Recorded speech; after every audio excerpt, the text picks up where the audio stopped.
Hello everyone! Sa video na ito, ang ituturo ko sa inyo ay tungkol sa interior and exterior angles of a convex polygon. Nandito na tayo ngayon sa inyong week 6 lesson. Malapit na tayong matapos sa inyong third quarter.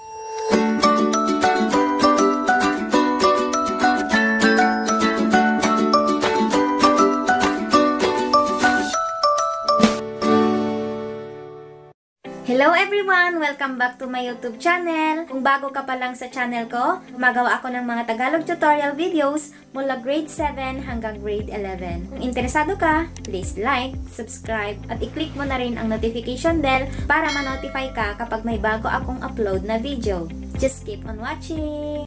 Good day everyone! Sa nakaraang video ay naituro ko na sa inyo ang tungkol sa convex polygon. Ang pag-uusapan naman natin ngayon ay tungkol sa interior angles at exterior angles. Unahin natin kung ano nga ba ang interior angles. Interior angles are angles found inside any polygon. These angles are formed by the intersection of two sides of the polygon. In the given example below, dito, so meron tayong angle M, angle N, and angle P are the interior angles of triangle M and P. Kung nakikita ninyo yung nasa loob, ito yung mga tinatawag na interior angles. Polygons are made up of several triangles. You can divide a polygon into triangles by drawing diagonal from any vertex of a polygon. For example, dito sa quadrilateral na ito, pwede natin itong hatiin sa dalawang triangles. Dito naman sa pentagon, pwede natin hatiin ito into 3 triangles. So 1, 2, 3. Punta tayo dito sa learning task number 1 para mas maintindihan natin kung paano nga ba bibilangin yung number of triangles formed sa isang polygon. So dito sa ating learning task number 1, given the following polygons, draw all the diagonals from one vertex to find the number of triangles that can be formed and the sum of the interior angles. Dito sa triangle na to, pwede ba tayong mag-drawing ng diagonal sa non-consecutive na vertices niya? Hindi, di ba? Kasi kapag ito idudugtong natin dito, hindi siya pwede. Ganon din dito. So, ibig sabihin sa triangle, ang ima-form lang dito ay isa lang. Ngayon, what is the sum of the interior angles?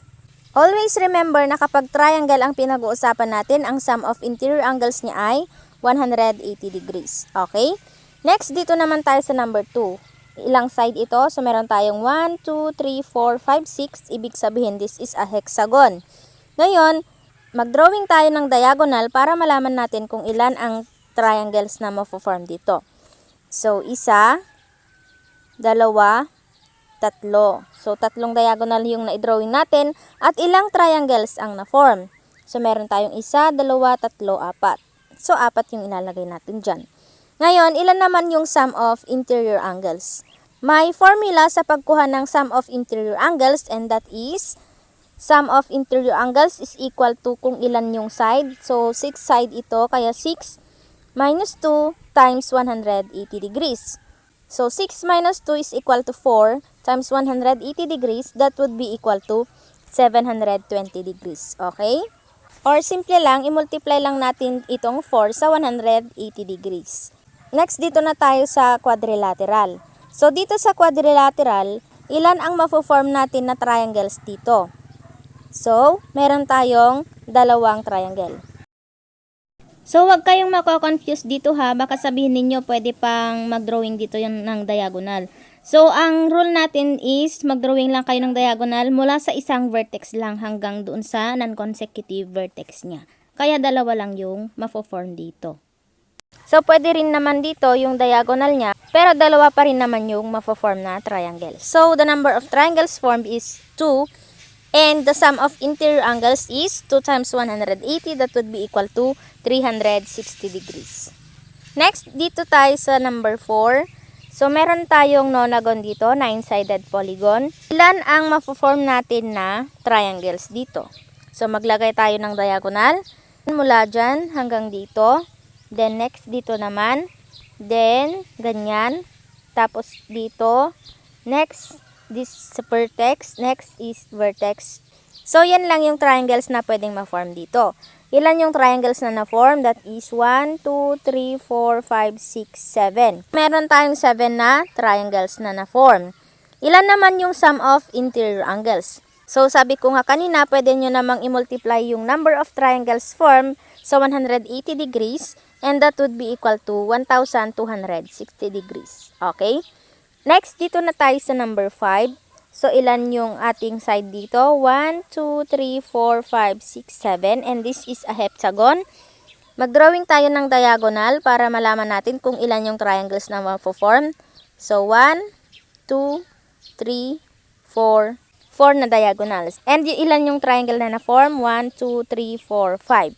Para malaman natin yung sum of interior angles, pwede nating i-multiply yung 5 sa 180 degrees. And 5 times 180 degrees, that would be equal to 900 degrees. Okay?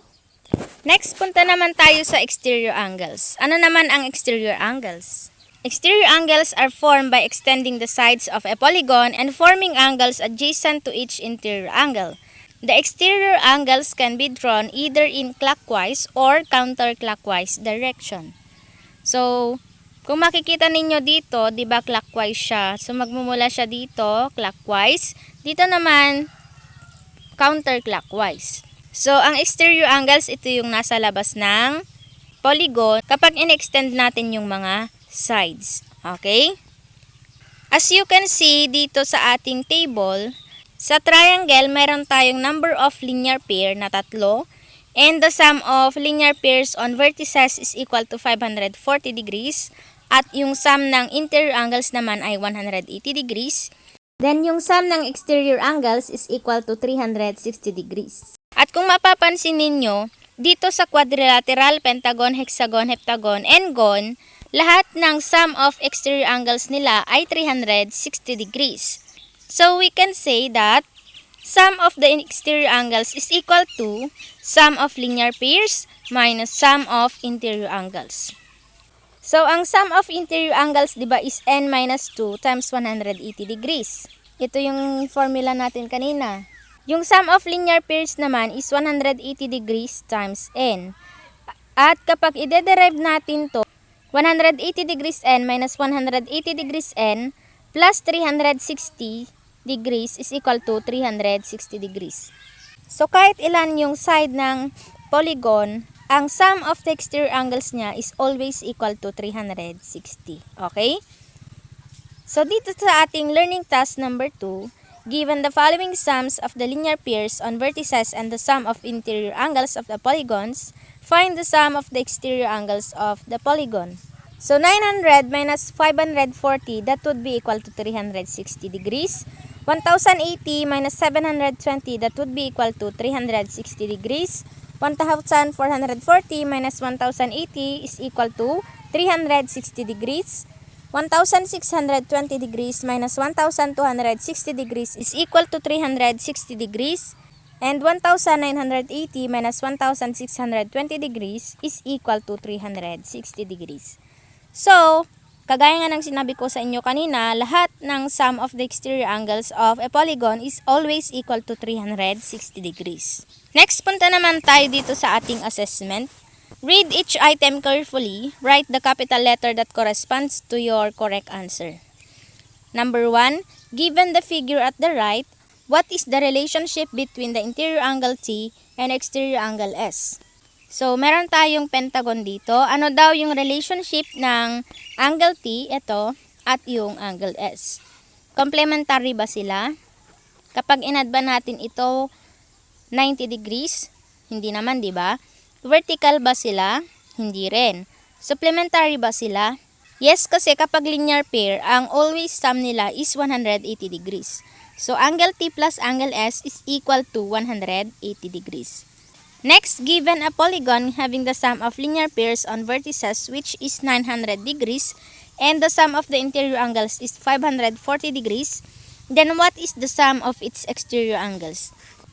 So, ang gagawin lang natin dito, subtract lang natin yung 900 dito sa interior angles which is 540 and that would be equal to 360 degrees. Sabi ko nga sa inyo kanina, ang sum ng exterior angles ay always 360 degrees. So, hanapin nyo na lang dyan kung anong letter para malaman kung nakikinig talaga kayo. Next, number 3. If a polygon is divided into 9 triangles, Then what is the sum of the measures of the interior angles of the polygon? So ang hinahanap dito ay sum of the measures of the interior angles. And yung polygon daw ay na-divide sa 9 triangles. Kagaya dun sa learning task number 1 natin kanina, imumultiply lang natin yung angles formed sa 180 degrees. So that is 9 times 180 degrees is equal to 1,620 degrees. Next, number 4. A stop sign is in the shape of regular octagon. What is the measure of each of the interior angles of the stop sign? So, ang hinahanap dito ay yung measure ng interior angles of the stop sign. Hindi hinahanap yung measure ng sum of the interior angles. Ang hinahanap ay each. So, meron din tayong formula para makuha natin yung measure ng each interior angles. Ang gagawin muna natin ay kukunin natin yung sum of the measures of the interior angles. So, ang formula natin ulit is sum of the interior angles is 8 minus 2 times 180 degrees. 8 minus 2, that is equal to 6 times 180 degrees. That would be equal to 1,080 degrees. Ngayon, para makuha natin yung measure ng each interior angles, that would be equal to, i-divide natin yung sum of interior angles sa side ng shape ng regular octagon. So, ilan ba ang side ng octagon? That is 8, di ba?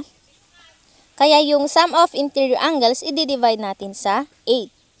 1,080 divided by 8, that would be equal to 135 degrees. So, ang measurement ng each interior angles ng octagon ay 135 degrees. Okay? Number 5. Find the measure of one exterior angle of a regular polygon whose sum of the interior angles is 2,340 degrees. So, yun lamang, sana nakatulong ito sa inyong mga modules and activities. Kung nakatulong to sa inyo, mag-comment kayo sa baba at i-share nyo na rin sa mga classmates ninyo para malaman nila. Once again, stay home, stay safe, stay healthy at mag-aral lang mabuti. God bless you all and goodbye!